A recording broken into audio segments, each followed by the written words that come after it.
Baik, bismillahirrahmanirrahim. Assalamualaikum warahmatullahi wabarakatuh. Selamat pagi untuk kelas 11 MIPA.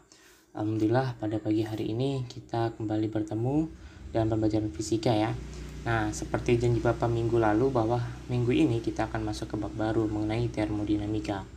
Minggu lalu kita telah mempelajari dasar mengenai termodinamika yaitu suhu dan juga kalor ya. Nah, sekarang kita akan membahas lebih lanjut mengenai suhu dan kalor itu dalam pembahasan termodinamika. Termodinamika ini terdiri dari dua kata, termo dan juga dinamika, yang pada arti bahasanya merupakan pergerakan panas melalui beberapa proses. Ada proses isotermik, isobarik, isohorik, dan juga adiabatik. Ya, kalau misalkan pada bab lalu kita mempelajari tentang perpindahan kalor, tentang rambatan kalor ya. Ada 3 ya, ada konduksi, konveksi, dan juga radiasi. Sedangkan sekarang kita akan mempelajari tentang sistem dan lingkungan, dan proses-proses yang terjadi pada sistem dan lingkungan tersebut. Oke, kita akan next. Apa yang akan kita pelajari pada hari ini? Pertama kita akan memahami konsep sistem dan juga lingkungan. Bahwa dalam dunia ini akan ada nih konsep sistem dan juga lingkungan. Oke, sistem itu adalah bagian kecil dari lingkungan dan lingkungan itu akan memuat beberapa sistem di dalamnya. Yang kedua kita akan mempelajari tentang hukum satu termodinamika. Nah, di sini Bapak tipe ya. Yang ketiga proses-proses pada termodinamika itu ada 4 yang tadi ya, isohorik, isotermik, isobarik, dan adiabatik. Dan yang keempat adalah mesin Carnot dan mesin pendingin. Kita akan next. Oke, pada bagian pertama kita mempelajari tentang sistem dan lingkungan. Kita pahami dulu konsepnya. Apa sih sistem dan apa itu lingkungan? Dari penjelasan ringkas Bapak, kalau sistem itu merupakan bagian dari lingkungan. Objek atau subjek pengamatan, intinya tempat berlangsungnya reaksi itu pada sistem. Sedangkan lingkungan adalah bagian yang sangat luas yang tidak termasuk dalam sistem tapi mempengaruhi sistem di dalamnya. Oke.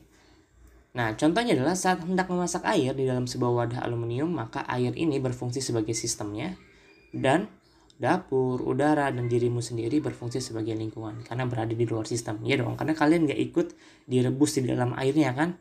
Nah, maka kalian tidak termasuk dalam sistem dan kan merupakan lingkungan. Oke, intinya gitu ya. Jadi kalau sistem itu tentang subjek pengamatannya atau objek pengamatannya lah, tempat berlangsungnya reaksi di sana. Seperti apa? Oke, kita akan masuk ke pertanyaan prasyaratnya ya. Misalkan nih, ibu pergi ke dapur untuk memanaskan makanan dalam microwave. Microwave itu oven ya. Dari uraian singkat ini manakah yang disebut sebagai sistem? Oke, tadi kita tahu ya kalau misalkan sistem itu adalah di mana suatu objek atau subjek itu bereaksi gitu. Nah, ini kan objeknya adalah makanan. Makanan ini adalah untuk dipanaskan dalam microwave. Gitu kan ya. Yang artinya di sini makanan, panas, dan juga microwave ini sebagai sistemnya. Ya, sedangkan kalau misalkan dapur, terusnya kita, sodet, dan yang lain sebagainya itu sebagai lingkungan karena tidak ikut bereaksi di dalam sistem. Maka untuk jawaban pertanyaan prasyarat ini adalah makanan ini. Ya, yang sebagai sistemnya. Kita akan lanjut. Nah, bagian yang kedua kita akan bahas tentang hukum satu termodinamika. Nah, sebenarnya hukum termodinamika itu dimulai dari hukum 0 ya. Ada hukum 0 termodinamika, ada hukum pertama, dan ada hukum yang kedua. Tapi kita fokus pada hari ini tentang hukum satu termodinamikanya. Nah, bunyi dari hukum satu termodinamika adalah hukum satu termodinamika ini menjelaskan bahwa jumlah kalor pada suatu sistem besarnya sama dengan perubahan energi dalam dan usaha yang dilakukan oleh sistem tersebut. Nah, tadi kita telah belajar tentang sistem dan juga lingkungan ya. Nah, kita juga minggu lalu telah belajar tentang kalor. Nah, di sini kita akan melihat nih ada yang namanya perubahan energi dalam. Apa sih energi dalam? Dan juga ada usaha yang dilakukan oleh sistem. Kita akan lanjut ya. Nah, persamaan hukum satu termodinamika sesuai dengan persamaan atau penjelasan yang tadi bahwa tadi jumlah kalor itu setara dengan perubahan energi dalam dan juga kerja atau usahanya. Ya. Jadi perubahan energi dalam itu yang terjadi ketika bereaksi itu bagaimana ya. Dengan keterangan seperti apa? Q itu adalah kalor, yang satuan adalah joule. Delta U ini bacaan adalah perubahan energi dalam, satuan juga joule, dan W juga usaha yang satuannya juga joule ya. Minggu lalu kita telah belajar tentang kalor nih ya. Ada kalor saat mencair, melebur, mendidih, dan juga menguap. Terus ada lagi perpindahan kalor melalui konduksi, konveksi, dan juga radiasi. Nah, kita sekarang akan lebih dalam lagi, lebih luas lagi pembahasannya ya. Nah, usaha dulu ketika di kelas 10 ada usaha namanya F dikali S, gaya dikali perpindahan. Nah, kalau misalkan di sini seperti apa usahanya? Nah, maka kita akan lihat ya. Oke. Sebelum kita membahas lebih lanjut tentang persamaan dari hukum satu termodinamika, kita harus tahu dulu nih aturan sistem dan juga lingkungan. Kenapa? Karena supaya kita bisa tahu nih, kita bisa nentuin mana yang positif, mana yang negatif. Oke. Yang ada pada circle ini atau lingkaran ini disebut sebagai sistem, ya. Nah, di sini bagaimana cara membaca tanda panah ini kita lihat. Ketika key-nya menuju sistem atau key-nya kalornya mengenai sistem, jadi sistem ini diberikan kalor oleh lingkungan, maka kalornya bernilai positif. Ya, ketika sistem dipanaskan, maka sistemnya bernilai positif kalornya ya. Tetapi ketika sistem melepaskan kalor, maka tadi kalornya jadi negatif ketika dia dilepaskan. Ya, kalau misalkan sistem dikasih panas, panasnya bertambah, makanya positif. Tapi ketika sistem mengeluarkan panas, maka panasnya berkurang, maka Q-nya negatif.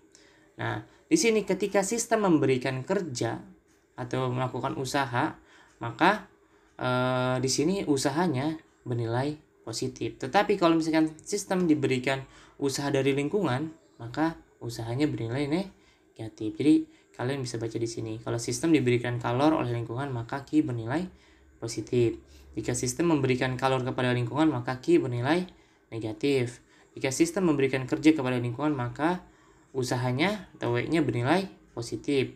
Jika sistem dikenai kerja oleh lingkungan, maka usahanya bernilai negatif. Jadi ini kita harus memahami dulu aturan-aturan seperti ini. Karena contoh soalnya yang paling mudah adalah tentang aturan sistem dan juga lingkungan. Oke.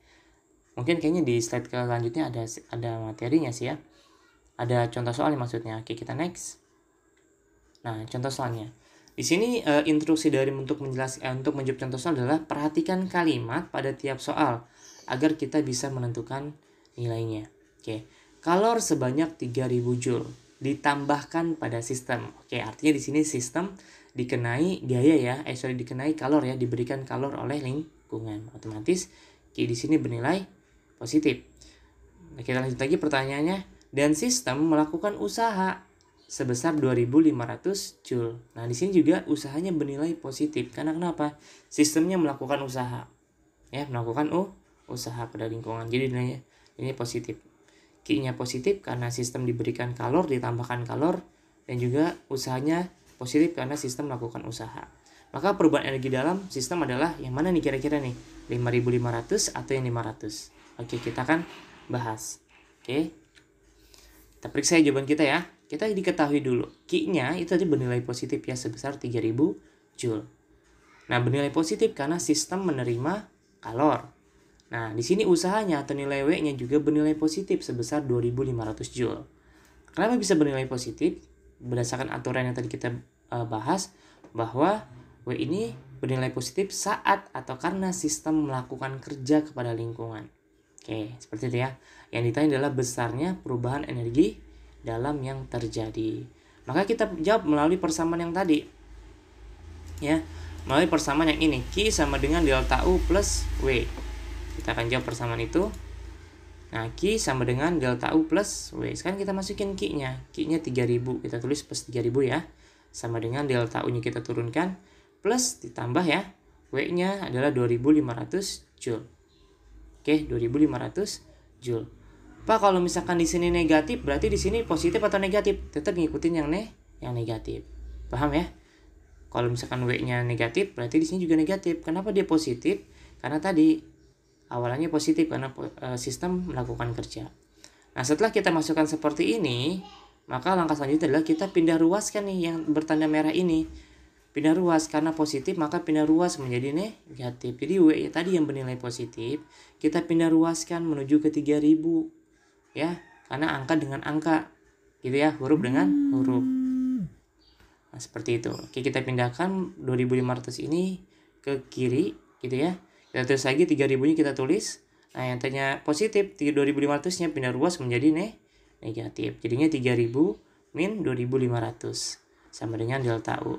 Delta U di sini tinggal sendiri karena 2500-nya sudah pindah ke sebelah kiri. Yang tadinya positif pindah ruas menjadi negatif. Nah, setelah ini maka kita bisa melakukan perhitungan. Kita lakukan perhitungan 3000 diambil atau minus 2500. Punya uang 3000 diambil 2500. Maka sisanya adalah 500 ya kembalian ya. 500 sama dengan delta U, yang artinya perubahan energi dalam yang terjadi ketika reaksi adalah 500 Joule. Ada 500 Joule yang terjadi. Nah, di sini kita harus paham di sini nih kata-katanya. Ada saat kalor menerima, ada saat kalor melepas. Kalor menerima nilainya positif kalornya. Kalor melepas nilainya negatif. Sedangkan kalau sistemnya melakukan usaha, maka usahanya positif kalau dia melepas usaha atau melakukan usaha.